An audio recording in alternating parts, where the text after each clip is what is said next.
સદા ભગવાનના યસે સા ટેમ્પરરી હોય છે, વિનાશી હોય છે, જ્યારે મૂળ આત્મા એ અવિનાશી છે। દુનિયામાં ગમે તેવા સંજોગ હોય, પણ બધા સંજોગ કેવા હોય છે? વિનાશી હોય છે। એ વિનાશી સંજોગની અંદર પોતાની બુદ્ધિ એને ભેદ પાડે છે કે આ સારા સંજોગો અને આ ખરાબ સંજોગો।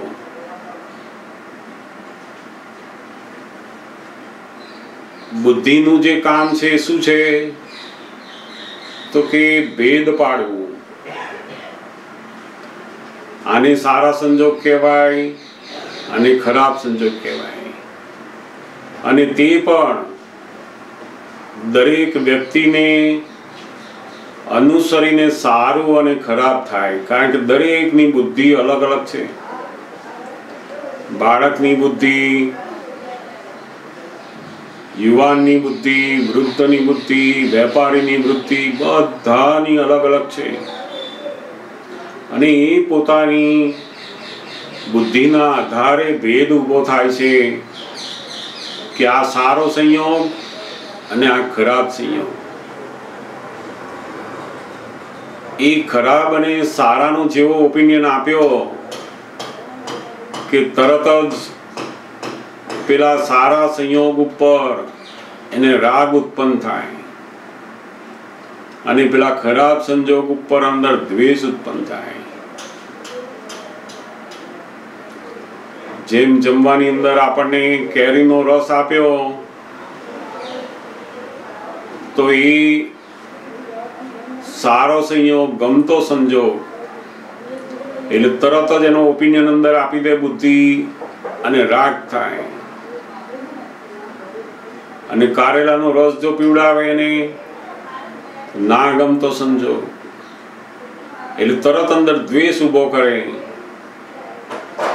અને એ રાગ દ્વેષ જે થયા એ પછી આખું કર્મનું નવું બીજ નાખે છે ત્યાં।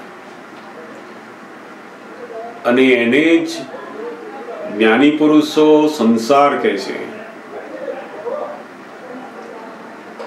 જ્ઞાની પુરુષને પણ ગમતા અને ના ગમતા સંજોગો તો હોય,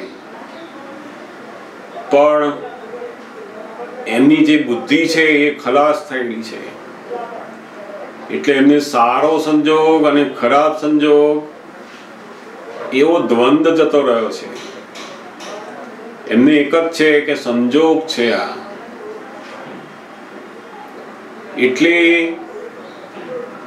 ખરાબ અને સારું એ જે અભિપ્રાય અંદર પડવા જોઈએ અને એનાથી રાગ દ્વેષ ઉત્પન્ન થવા જોઈએ એ બંધ થઈ જાય છે। એટલે કહેતા ને કે અમારી જે દશા છે કેવી છે?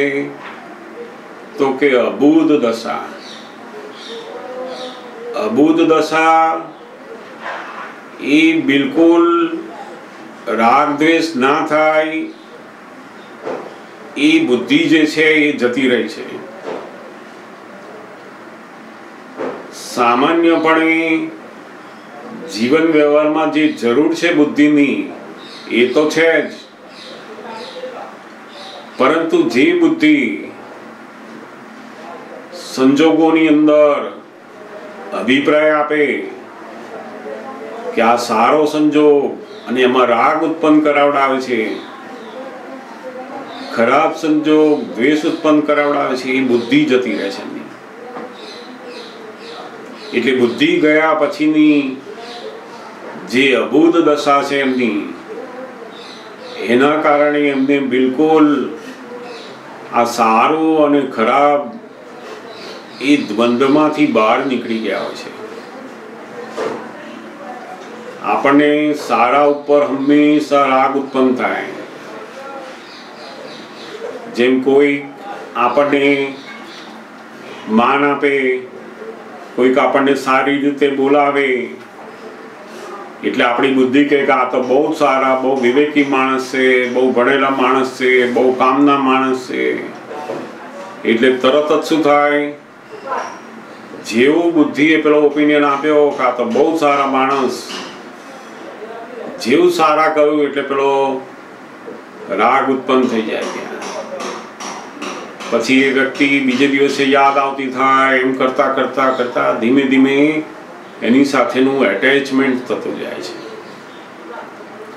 જ્ઞાની પુરુષોને બુદ્ધિ હોય છે ખરી, પણ દ્વંદ્વ ઉભા નથી થતા એમને સારું ખોટું અને એની અંદર રાગ દ્વેષ ઉત્પન્ન થવા એ બિલકુલ હોતું નથી. એમને દરેક સંયોગ ને સંયોગ સ્વરૂપે જ જોયા કરે છે. એટલે એમને બિલકુલ રાગદ્વેષ ઉત્પન્ન નથી થતા. આપણે જુદા જુદા સંયોગોને રાગદ્વેષ ઉત્પન્ન કરીએ છીએ અને એ આપણા કર્મનું બીજ બની જાય છે. જેમ જમવા બેઠા આપણે અને આપણી થાળીની અંદર સરસ જમવાનું હોય અને જમતા હોઈએ અને જમતા જમતા ભાતની અંદર એકદમ કાંકરી આવી ગઈ એટલે તરત જ આપણી અંદર પેલી બુદ્ધિ છે એ બૂમા બૂમ કરવા માંડે. તે બુદ્ધિ તરત જ બૂમ પાડે કે તમને લોકોને ખબર નથી પડતી, ભગવાને આ બે આંખો આપી છે આટલી મોટી, તો જરા જોઈને તો બધું બનાવવું જોઈએ ને. આજના સમયની અંદર તો પત્નીઓ પણ હોશિયાર હોય છે, કારણ કે પોતે જ્યારે પસંદ કરી પત્નીની ત્યારે ભણેલી જોઈએ, હોશિયાર જોઈએ, તે એવી જ લાયા છે. હવે એ જે હોશિયાર છે એ હોશિયારી બહાર તો બતાવે પણ આપણા ઉપર એ બતાવે ને પછી. એટલે પછી કે આપણને કે તમને ભગવાને 32 દાંત આપ્યા છે તો આટલી કાંકરી ખાઈ જવાતી નથી કે છે. એટલે પછી આ જે રાગ દ્વેષ છે એના કારણે શું થાય તો કે મતભેદ ઉપર આવે ધીમે ધીમે ધીમે. દુનિયાની અંદર આપણને જે જે સંજોગો પ્રાપ્ત થાય છે એ આપણે જે જે બીજ નાખેલા એ બીજનું જે પરિણામ છે એ પરિણામ સ્વરૂપે આપણને સારા અને ખરાબ સંજોગો ભેગા થાય છે. જીવનની અંદર સારા મા બાપ મળવા, હસબન્ડ સારા મળવા, વાઈફ મળવી, ધંધો સારો મળવો, જગ્યા સારી મળવી, આ બધા સંજોગો, શરીર પણ સારું મળવું, આ બધા સંજોગો સારા મળ્યા એનું કારણ શું તો કે પૂર્વે આપણે ધર્મના કાર્યો કર્યા જેનાથી પુણ્ય બંધાયેલું, અને પુણ્યના આધારે આજે સારા સંજોગો પ્રાપ્ત થાય છે. જો આપણે પૂર્વે અધર્મ કર્યા હોય તો અધર્મના આધારે પાપ બંધાય અને બધા ખરાબ સંજોગો પ્રાપ્ત થાય નહીં. એવું ફ્રેન્ડ સર્કલ મળે, એવા ધંધાદારી વ્યક્તિઓ મળે, એવા વાઈફ મળે, એવા છોકરા મળે, બધું એવું જ મળે કે જે એને નિરંતર દુઃખ આપ્યા કરે. પોતે જે અધર્મ કરેલો એનાથી જે પાપ ઉત્પન્ન થયું એ પાપના કારણે એને બધા ખરાબ સંજોગો ભેગા થાય છે. અને જ્યારે સ્વધર્મ પ્રાપ્ત થાય ત્યારે પછી મોક્ષ થાય છે. આ ધર્મ અને અધર્મ બંનેથી પુણ્ય અને પાપ મળે અને સારા સંજોગો ખરાબ સંજોગો ભેગા થાય, પણ સંજોગોની અંદર જ હોય. જ્યારે આપણને કોઈ મુક્ત પુરુષ મળે ત્યારે પછી સ્વધર્મ પ્રાપ્ત થાય છે, આત્મધર્મ પ્રાપ્ત થાય છે. અને એ આત્મધર્મ આપણને આ બધા સંયોગો હોવા છતાં પણ આપણે આ સંયોગોથી મુક્ત રહી શકીએ છીએ. એટલે એમનો જે પહેલો પ્રશ્ન છે કે સંયોગોને સુધારીને મોકલો,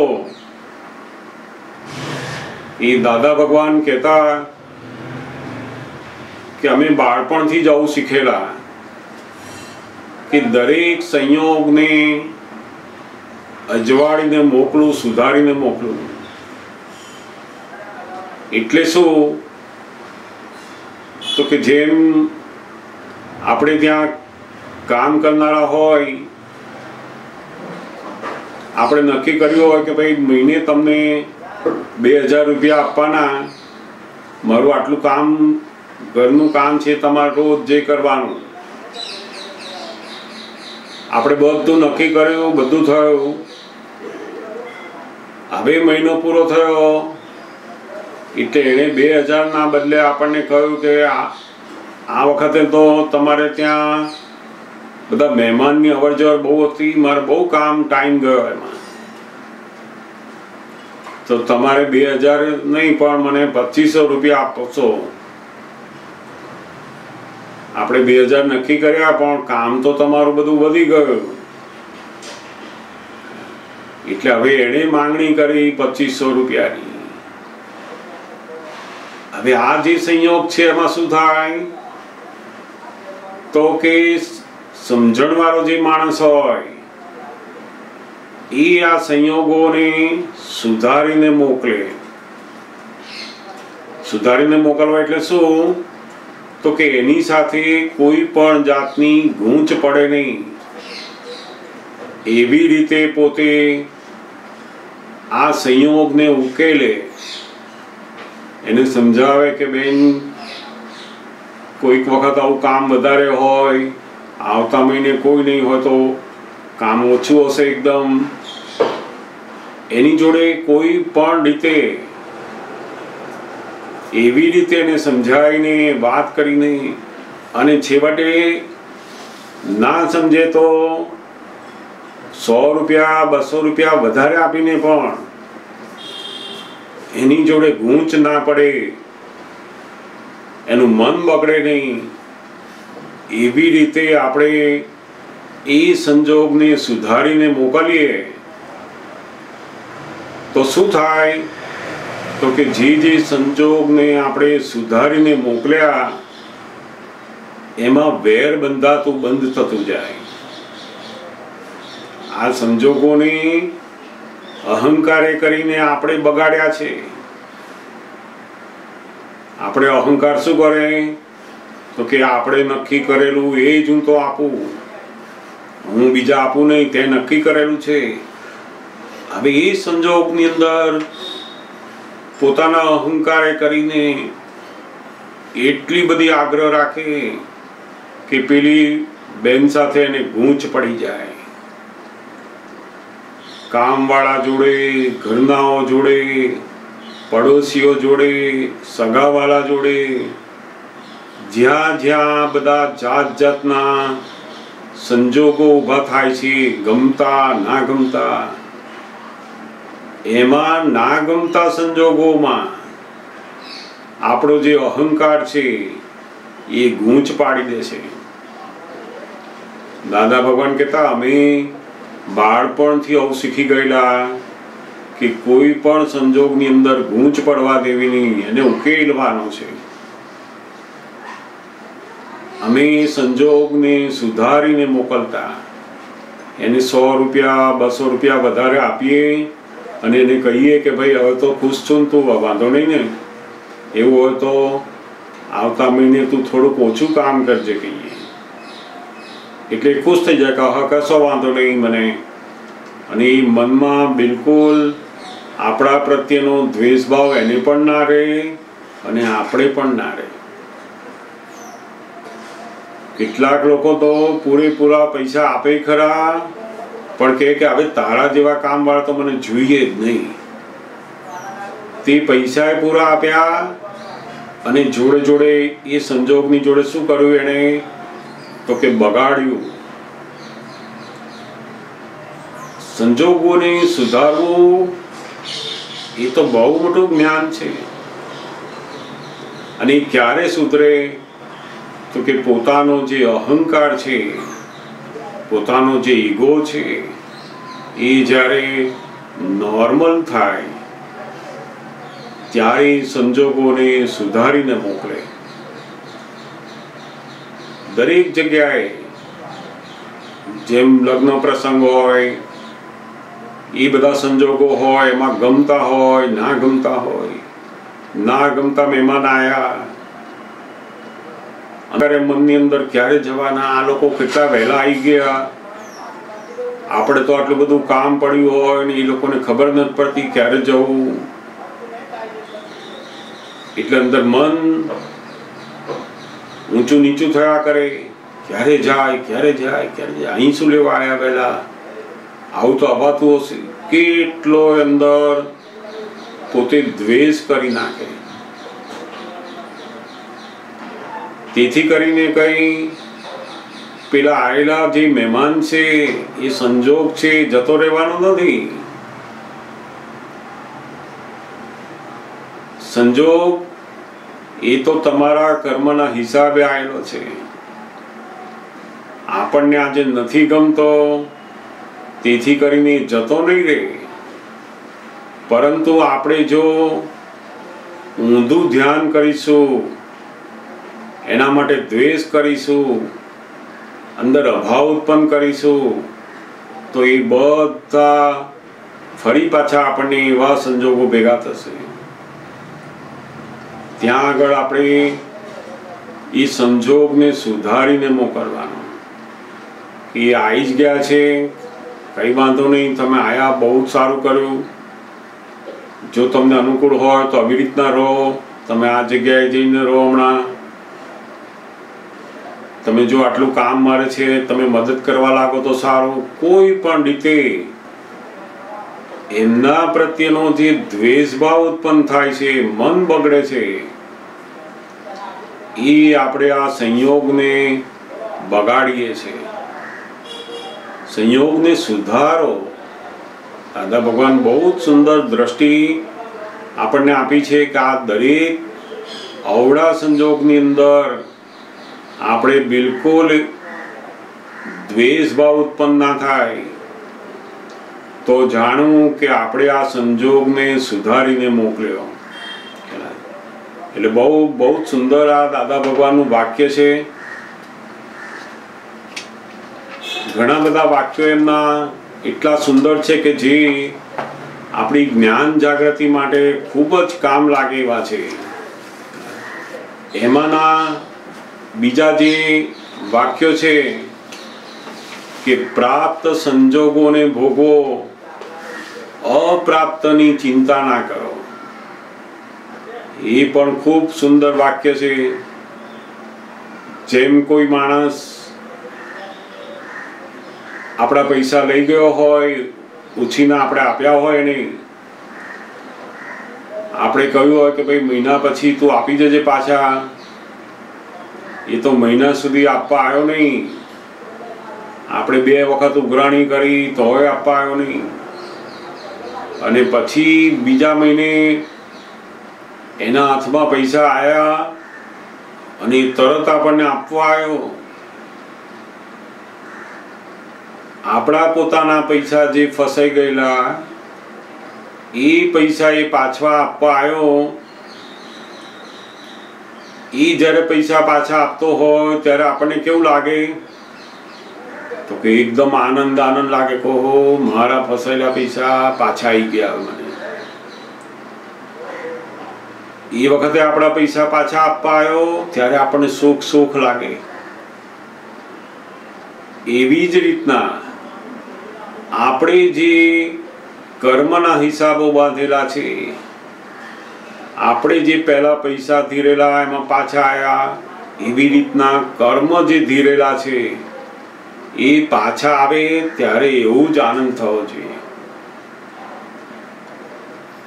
કોઈ આપણને કહે કે તમે તો બિલકુલ આવડત વગરના છો, તમારામાં તો અક્કલ નથી આટલી,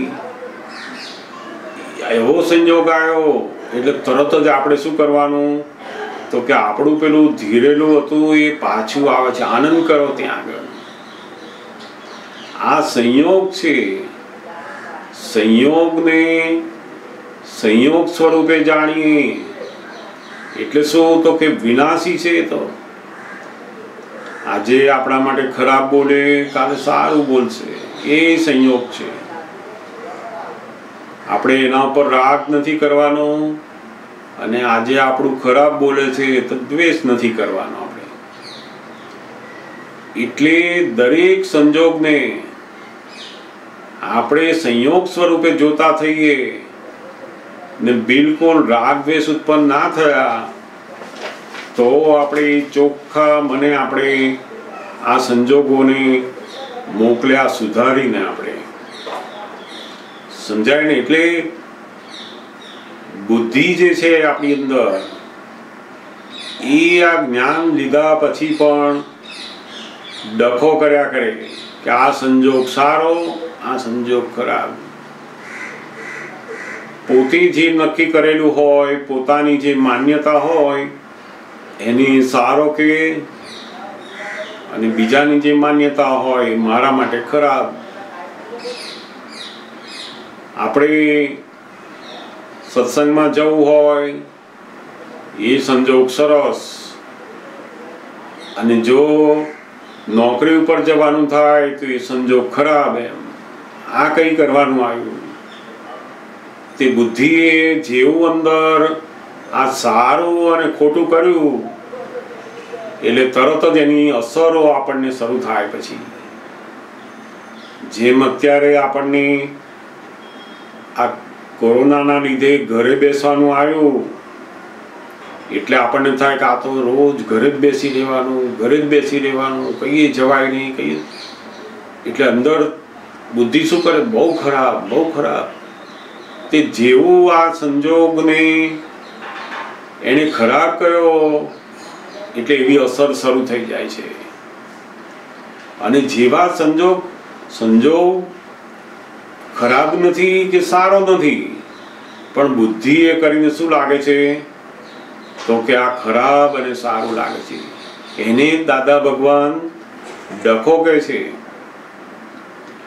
બુદ્ધિનો ડખો એટલે શું? તો કે દરેક સંજોગોની અંદર આ સારું અને ખરાબ, સારું અને ખરાબ, આ ગમતું છે અને ના ગમતું છે, ગમતું ને ના ગમતું, એની અંદર જ આપણી બુદ્ધિ ડખો ઉત્પન્ન કર્યા કરે, અને એના કારણે આપણે પેલું પરિણામ જે છે એનું એ ભોગવટા વાળું આયા જ કરે છે. દાદા ભગવાન આપણને દરેક સંજોગોમાં અહીંયા પુરુષાર્થ મૂક્યો છે કે પહેલા જે તમારી બુદ્ધિ સારું અને ખોટું કરતી હતી એના બદલે હવે તમે જ્ઞાનથી જુઓ. શું જોવાનું? તો કે દરેક સંયોગ ફાઇલ છે, અને એ ફાઇલનો સંભાવે નિકાલ કરવાનો છે. મનને ગમતી હોય કે ના ગમતી હોય, બધા જ સંજોગો એ ફાઇલ છે એવું હવે આ જ્ઞાન કહે છે, અને એનો સંભાવે નિકાલ કરો. જ્ઞાન લીધા પછી પણ આપણને અગવડવાળી જગ્યાએ મળે અને સગવડવાળી જગ્યાએ મળે. બુદ્ધિને તો જ્યાં જ્યાં બધી સગવડ હોય ને એ બહુ ગમે, અને સહેજ અગવડ જો આવી, પાવર સપ્લાય બંધ થઈ ગયો, એસી બંધ થઈ ગયું, અને એકદમ ગરમીની સિઝન હોય તો શું થાય? તો કે તરત જ અંદર અકળામણ શરૂ થઈ જાય. નહીં કેમ? તો કે છે આ ના ગમતો સંજોગ આવ્યો, અગવડતા આવી તો દાદા ભગવાન કહે છે અગવડમાંથી અ કાઢી નાખવાનો અને સ મૂકી દેવાનો. જેમ જેમ આપણે પેલા અને કાઢીને સ મૂકવાનો કે બહુ સરસ છે. આય જેવું પોતાની બુદ્ધિની અંદર આ અગવડ છે જતું રહ્યું તો એની અસરો પણ ઓછી થઈ જાય છે. મોટા ભાગનો જે સંજોગોની અંદર ભોગવટો છે, રાગ દ્વેષ છે, એ પોતાની જે બુદ્ધિ છે એના આધારે રહેલા છે. સામાન્ય જે બુદ્ધિ છે એ તો વિવેકવાળી બુદ્ધિ કહેવાય, પણ જે ભૂલો કાઢનારી બુદ્ધિ છે, જે રાગ દ્વેષ કરાવનારી બુદ્ધિ છે, એ જ આપણા કર્મના બીજ નાખે છે. ત્યાં આગળ દાદા ભગવાન આપણને આ 5 આજ્ઞાનો પુરુષાર્થ મૂકેલો છે કે આ બુદ્ધિનો જે ડખો છે એ આજ્ઞા કરીને તમારો જતો રહે. તમે આ બુદ્ધિનું સાંભળો નહીં, એનું ચલણ ખલાસ થતું જશે તો તમે પણ મારા જેવા ધીમે ધીમે ધીમે અબુધ દશા ઉપર આવતા જશો.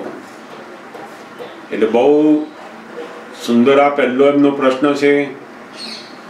બીજો જે છે એમનો કે ના ગમતું ચોખ્ખા મને સહેવાઈ જશે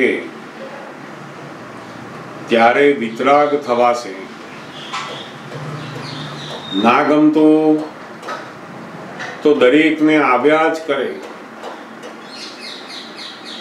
ઘણા બધા સંજોગો ગમતા પણ હોય અને ના ગમતા પણ હોય.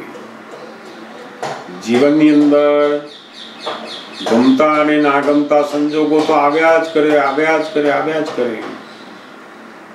હવે આ ના ગમતા સંજોગોમાં આપણું મન ચોખ્ખું રહેવું જોઈએ. એટલે શું? તો કે આપણને કોઈ અપમાન કરનારો વ્યક્તિ મળ્યો, આપણને ના ગમતો મળ્યો માણસ, એ વખતે આપણને મનની અંદર એના માટે દ્વેષ ઉભો થાય કે આ ક્યાંથી આવ્યા અત્યારે, આવા માણસો ક્યાં અહીંયા જોડે બેસવા આવ્યા, આમનું અત્યારે અહીંયા ક્યાં કામ છે. એટલે અંદર મનની અંદર શું થાય કે દ્વેષ ઉભો થાય છે, અણગમો ઉભો થાય, તિરસ્કાર ઉભો થાય. જેમ એક સરસ જમણવાર ચાલતો હોય પેલા માંગનારા આઈને ઉભા રહે એકદમ, તો કેવું થાય અંદર, ચલો અત્યારે જતા રહો અહીંયાથી. અણગમો ઉત્પન્ન થાય, તિરસ્કાર ભાવ ઉત્પન્ન થાય છે. એ શું છે? તો કે આ ના ગમતાની અંદર જે અણગમો ઉત્પન્ન થયો એ ચોખ્ખું મન રહ્યું નહીં આપણું. જો મન ચોખ્ખું રહ્યું કે ભાઈ એમને તમે કહો કે થોડીક વાર રહીને આવો, હમણાં આપણે મન બગાડવાની જરૂર નથી, પણ એમને જોઈને જ આપણને જે તિરસ્કાર ઉભો થાય છે, દ્વેષ ઉભો થાય છે, અભાવ ઉત્પન્ન થાય છે, એ બધું શું છે? તો કે ના ગમતા ઉપર આપણું મન પણ બગડે છે. અને જો તમારું મન બગડ્યું જોડે જોડે તો તમારો પેલો સંભાવ પણ રહ્યો નહીં, ક્ષમતા પણ રહી નહીં, અને વિતરાગપણું પણ આવતા વાર લાગશે. એટલે દાદા ભગવાને આપણને જે સંભાવે નિકાલ, ફાઇલોનો સંભાવે નિકાલ, જે આજ્ઞા ધર્મનો પુરુષાર્થ મૂક્યો છે એ બહુ જ અદ્ભુત મૂકેલો છે. જેમ જેમ આપણે ગમતા અને ના ગમતા બંને સંજોગોને ફાઇલ સ્વરૂપે જોતા જઈશું કે આ ફાઇલ છે અને મારું એક જ કામ છે અત્યારે કે આ ફાઇલનો સંભાવે નિકાલ કરવો. સંભાવે નિકાલ એટલે શું? તો કે મારે કંઈ મન બગાડવાની જરૂર નથી.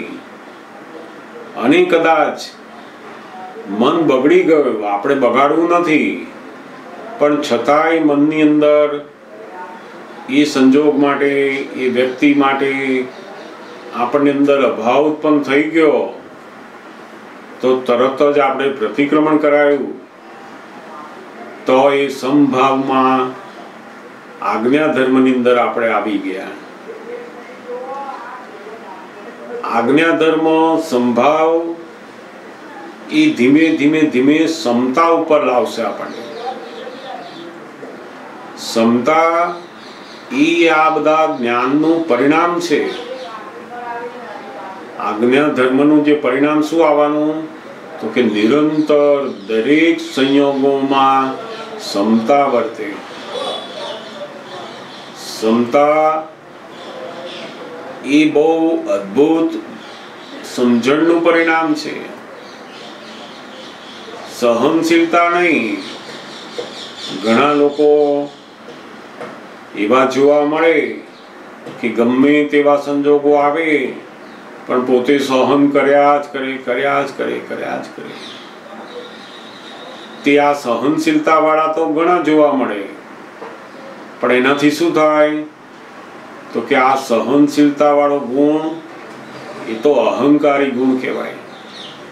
એનો અહંકાર શું કરે તો કે પેલું સારા દેખાવા માટે, માન દેખાવા માટે બધું સહન કર્યા કરે.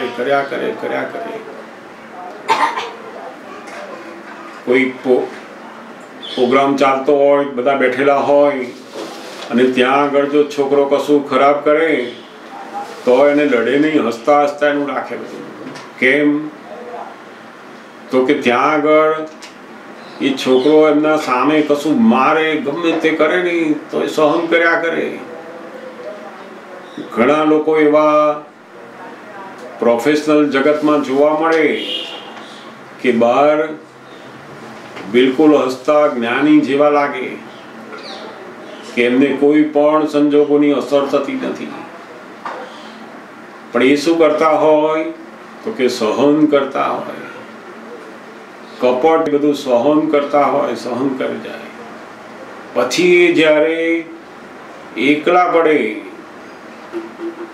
અને પોતાના અંડરહેન્ડ માણસો હોય ત્યાં આગળ પેલું બધી સહનશીલતા તૂટી જાય, પેલું બધી અકળામણ એના ઉપર કાઢે. ઘણા લોકો નથી કહેતા બધા કે આ ઓફિસની અંદર અકળાઈને આવ્યા છો તો ઘરમાં શું લ્યો બધી અકળામણ કાઢો છો. તે પેલું સહન કરેલું હોય ને ત્યાં એટલે પછી એને ઘરની અંદર બધું નીકળે. કારણ કે આ સહનશીલતા એ તો અહંકારી ગુણ છે. પોતાના અહંકારે સારા દેખાવા માટે દબાવી દીધું છે. અંદર બધો ઉકળાટ તો બહુ જ છે પણ સહન કરે જ જાય. ઘણા માણસો નથી હોતા બહુ સેવા કરે જ જાય પણ સહન કર્યા કરે. આડું અવળું બોલે, ગમે તે બોલે, બધું સહન કર્યા કરે. જાણે કે મારે અહીંયા વગર છૂટકો નથી એટલે શું કરે? સહન કર્યા કરે. એટલે બહારથી બધું સહન કરે છે પણ મન તો એટલું બધું દ્વેષ વાળું થયા કરે છે. એટલે દાદા ભગવાને બહુ જ અદ્ભુત આપણને આ બતાવ્યું કે સહન કરવાનું નથી, ઉકેલ લાવવાનો છે. એમાંય આ જે સંભાવે નિકાલની જે આજ્ઞા મૂકી છે એ આપણને વિતરાગ દશા ઉપર લઈ જવા માટે બહુ જ અદ્ભુત આજ્ઞા છે. નોકરીનો સંજોગ, હસબન્ડનો સંજોગ, પત્નીનો સંજોગ, બાળકોના સંજોગ, આ દુનિયાના જે સવારથી ઉઠ્યા કે રાત સુધી બધા સંજોગો અને એમાં ગમતા અને ના ગમતા. હવે જ્ઞાન પછી શું થયું તો કે આ ગમતા અને ના ગમતા બંને રહે ખરા પણ રાગ દ્વેષ જતા રહ્યા. આપણને ગમતાને પકડી રાખાતા એ જતું રહ્યું. ના ગમતો સંજોગ ક્યારે જાય? બીમાર પડ્યા અને હોસ્પિટલમાં ગયા ક્યારે મળશે એ તો સંયોગ છે. સંયોગ એટલે શું? તો કે એનો વિયોગ થવાનો જ છે. આજે બીમાર પડ્યા પછી કલાક થયો, 2 કલાક થયા, 4 કલાક થયા, 8 કલાક, એટલે શું થાય છે? તો કે બીમારીનો જે સંજોગ થયેલો એનો વિયોગ તો શરૂ થઈ ગયો, પણ આપણને શું લાગે છે કે હજુ હું બીમાર છું, બીમાર. અરે તો તાવ જે આવેલો એનો વિયોગ થવા માંડ્યો હવે તો. એટલે દાદા ભગવાને બહુ સુંદર દ્રષ્ટિ આપણને આપી કે શું કહેવાનું કે તાવ આવ્યો એવું ના કહો, તાવ જાય છે. જાય છે એવું બોલીએ ને એટલે ખુશી ખુશી લાગે કે ઓહો જતો રહ્યો, મારામાંથી જતો રહેવાનો છે. આવ્યો તો ક્યારે કહેવાય? તો કે એના બધા કારણો જ્યારે ભેગા થતા હતા અંદર, આ તાવ આવવા માટેના જે કોઝિસ હતા એ જ્યારે ભેગા થતા હતા ત્યારે એને આવ્યો કહેવાય છે. આ તો જઈ રહ્યો છે, પણ આપણી જે અણસમજણની ભાષા છે એના કારણે આપણને વધારે દુઃખરૂપ લાગે છે. એટલે દાદા ભગવાને કહ્યું કે દરેક સંજોગ એ વિયોગી સ્વભાવના છે. બધા જ મનની અંદર વિચાર આવવા, એમાં પછી સારા વિચાર અને ખરાબ વિચાર, વિચાર એ બધા સંજોગો છે. એટલે દાદા ભગવાન કહ્યું સ્થૂળ સંજોગો, પછી આ સૂક્ષ્મ સંજોગો અને વાણીના સંજોગો. કોઈની જોડે સારું બોલાયું એ પણ સંજોગ છે. કોઈની જોડે આપણે સારું બોલવું હતું પણ છતાંય ખરાબ બોલાઈ ગયો, ગુસ્સે થઈ જવાયો, કડક વાણી બોલાઈ ગઈ, તો આ સંજોગ છે. હવે સંજોગની અંદર શું કરવાનું છે? તો કે સંભાવે નિકાલ. એક સંજોગથી બીજાને દુઃખ થયો, પ્રતિક્રમણ કરાવો. એટલે પેલા સંજોગની અંદર સંભાવ નિકાલ થયો એનો. જેમ જેમ આપણે આ 5 આજ્ઞાની અંદરનું આ સંભાવે નિકાલની જે આજ્ઞા છે એને બહુ જ સુંદર રીતે સમજતા જઈશું તો અદ્ભુત કામ કરી રહી છે. આપણને સંભાવે નિકાલથી ધીમે ધીમે સમતાના બધા અંશ ભેગા થતા જશે, અને પછી સમતાથી આગળ પેલો જે વિતરાગ ભાવ છે એ દશા ઉપર આવીશું. સ્પષ્ટ વેદન ઉપર અને વિતરાગ દશા ઉપર આપણે આવીશું. અને એના માટે શું છે તો કે આ સંભાવે નિકાલ. આપણે નક્કી કરો દરેક સંજોગ એ ફાઇલ, બધી જ ફાઇલનો મારે સંભાવે નિકાલ કરવો છે. એમાં ગમતું ના ગમતું મનને તો રહેશે, ગમતું ના ગમતું, પણ આપણે અંદર શું રાખવાનું કે ફાઇલ છે. ના ગમતું છે મનને તો પણ ફાઇલ રાખો કે એનો પણ મારે નિકાલ કરવાનો, અને ગમતું છે એ પણ ફાઇલ છે એનો પણ નિકાલ કરવાનો છે. જેમ જેમ આપણને આ ફાઇલ છે એવું સમજાતું જશે એમ આ સંભાવે નિકાલની આજ્ઞા આપણી દ્રઢ થતી જશે. તીર્થંકર ભગવાનોએ પણ જ્યારે મહાવીર ભગવાન હતા, સૌથી મોટામાં મોટું જે જ્ઞાન એમણે આપેલું એ કયું હતું તો કે આ જ જ્ઞાન હતું.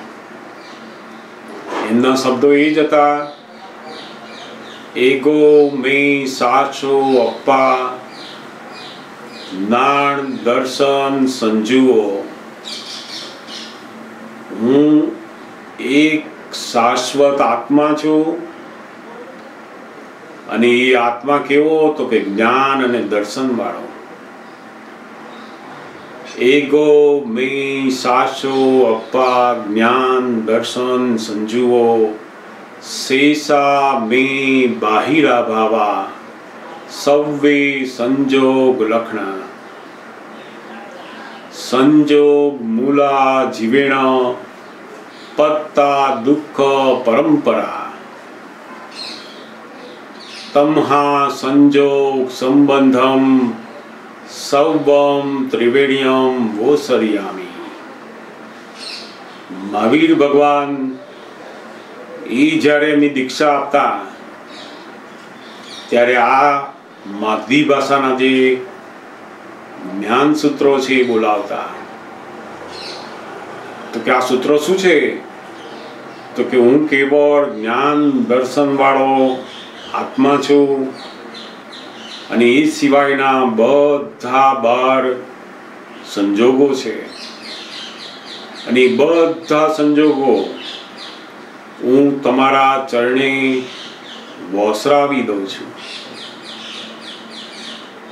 મોટામાં મોટો દાદા ભગવાન કે જે સંયોગ છે એ આ મન વચન કાયાનો,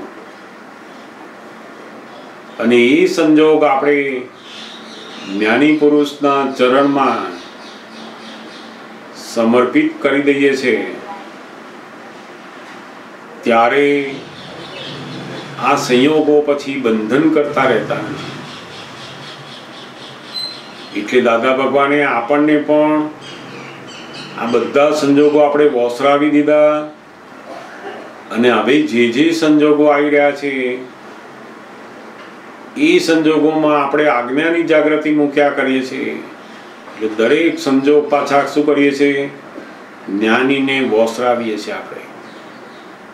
એટલે બહુ સુંદર આ એમની અભૂત દશા વિશેનું,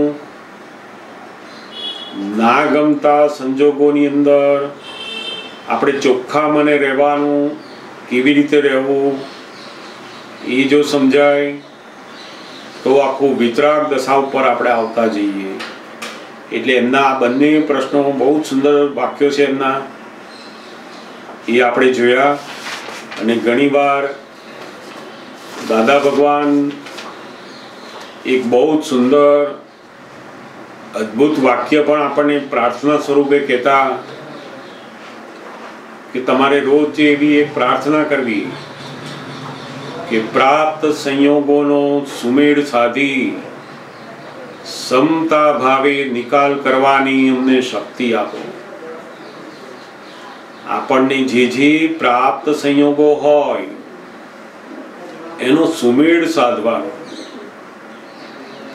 ઘણા લોકોને કેવું છે, નોકરીનો સંજોગ આવે ને ત્યારે એનો સુમેળ ના સાધે, ઘરની અંદર જાય, એનું ચિત્ત ક્યાં જાય?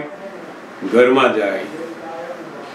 જમવાની થાળીનો સંયોગ આવ્યો ત્યારે એને ચિત્ત ધંધામાં જાય. પ્રાપ્ત સંયોગોનો સુમેળ સાધો. સુમેળ સાધો એટલે શું? તો કે એની અંદર ચિત્ત રાખો. હવે અત્યારે તમને શું પ્રાપ્ત થયું છે? તો કે જમવાની થાળી ભેગી થઈ છે, સત્સંગ ભેગો થયો છે, નોકરી ભેગી થઈ છે, કોઈ વ્યવહારિક ફાઇલો ભેગી થઈ છે. એનો સુમેળ સાધો. આપણે કોઈ જગ્યાએ બહાર જવાનું હોય, સત્સંગમાં જવાનું હોય, બીજે કંઈક જવાનું હોય ને બરાબર એ જ સમયે ઘરની અંદર મહેમાન આવીને એકદમ ઊભા રહે એટલે ત્યાં શું થાય? તો કે આ મહેમાન આવે એ પ્રાપ્ત સંજોગો. આપણે અત્યારે કયા પ્રાપ્ત થયા? તો કે આ મહેમાન આવ્યા એ સંયોગો. હવે આપણે જવાનું હતું સત્સંગમાં, ફલાણા કામ ઉપર, ફલાણી વ્યક્તિને મળવા જવાનું હતું, પણ અત્યારે પ્રાપ્ત સંયોગો કયા આવ્યા? તો કે આ મહેમાન આવી ગયા. એમાં પછી ગમતા હોય કે ના ગમતા હોય પણ કરવું જોઈએ શું? તો કે આ પ્રાપ્ત સંયોગોનો સુમેળ સાધો. હવે એની અંદર તમારું ચિત્ત રાખી એને કામ કરો, એનો સંભાવે નિકાલ કરો. હવે પ્રાપ્ત સંયોગોનો સુમેળ સાધી સમતા ભાવે નિકાલ કરવાની હે દાદા ભગવાન મને શક્તિ આપો. આ બહુ જ ઊંચામાં ઊંચી પ્રાર્થના છે. આ જગતમાં જ્યાં સુધી અહંકાર જાય નહીં ત્યાં સુધી સમતા અંદર પ્રગટ થાય જ નહીં. જ્યાં સુધી હું જ મયંકભાઈ છું ત્યાં સુધી નિરંતર વિષમતા વિષમતા વિષમતા જ રહે. ગમે તેટલી રિલેટિવ સમજણો બધી ભેગી કરે પણ જ્યાં સુધી અહંકાર ગયો નથી ત્યાં સુધી એની વિષમતા પણ જાય નહીં. એટલે પોતે કોણ છે એ જ્યારે લક્ષ બેસે પછી એને આ વિષમતા જતી રહે છે અને સમતાની શરૂઆત થાય છે. એટલે દરેક સંજોગોની અંદર આપણે ફાવતા સંજોગો હોય ના ફાવતા સંજોગો હોય બધાની અંદર શું કરવું તો કે હે દાદા ભગવાન આ પ્રાપ્ત સંયોગોનો સુમેળ સાધવું અને સમતા ભાવે હવે નિકાલ કરવું એવી હે દાદા ભગવાન મને શક્તિ આપો. અને જેમ જેમ આપણે આ સંજોગો અને આપણે સંયોગી બે અલગ રહીશું તો આ સંયોગોની જે અસરો છે બધી એનાથી મુક્ત આપણે રહેતા જઈશું. આ કાળની અંદર આપણને જે જ્ઞાન મળ્યું છે જે આજ્ઞા ધર્મ પ્રાપ્ત થયો છે એ એટલો અદ્ભુત છે કે એના કારણે આપણને આખો સમતા ભાવ ઉત્પન્ન થાય છે. આ સંભાવથી સમતા ભાવ ઉપર જઈ રહ્યા છે ધીમે ધીમે. જેટલી સમભાવે નિકાલની આજ્ઞામાં રહ્યા એટલો સમતા ભાવ ઉત્પન્ન થાય છે. દાદા ભગવાન કહે ને અમને તો નિરંતર આ સમતા વર્તે અમને. એટલે શું તો કે અમને કોઈ પથ્થર મારનાર આવે એ સંજોગ પણ અમને સરખો લાગે અને કોઈ ફૂલ ચડાવવા આવ્યો હોય એ પણ સંજોગ અમને સરખો લાગે. અમને ફૂલ ચડાવનાર ઉપર રાગ ના થાય અને પથ્થર મારનાર ઉપર અમને દ્વેષ ના થાય. અપમાન કરનારા ઉપર પણ જે પોતાના આશીર્વાદ આપે અંદરથી એ સમતા કહેવાય. અને અપમાન કરનારા ઉપર આપણે અંદર દ્વેષ ભાવ ઉભો ના થાય. મન બગડે ખરું પણ છતાંય આપણે એવી સમજણ ઊભી થાય કે એ તો નિમિત્ત છે, એની અંદર પણ શુદ્ધાત્મા છે અને એ જે અપમાન કરે છે એ મારું નહીં પણ ફાઇલ નંબર 1 નું અપમાન કરે છે એવી સમજ રહે તો એ સંભાવ છે. એમાં આજ્ઞા ધર્મ આપણે વાપરવો પડે છે અને એ આજ્ઞા ધર્મથી આપણને સંભાવ વર્તે છે. જ્ઞાની પુરુષને તો સમતા વર્તે. એમનું જ્ઞાન કેવું થઈ ગયું તો કે નિરંતર સમતા વર્તે. દરેક સંજોગોમાં ગમે તેવો સંજોગ બહાર આવીને ઉભો રહે આમ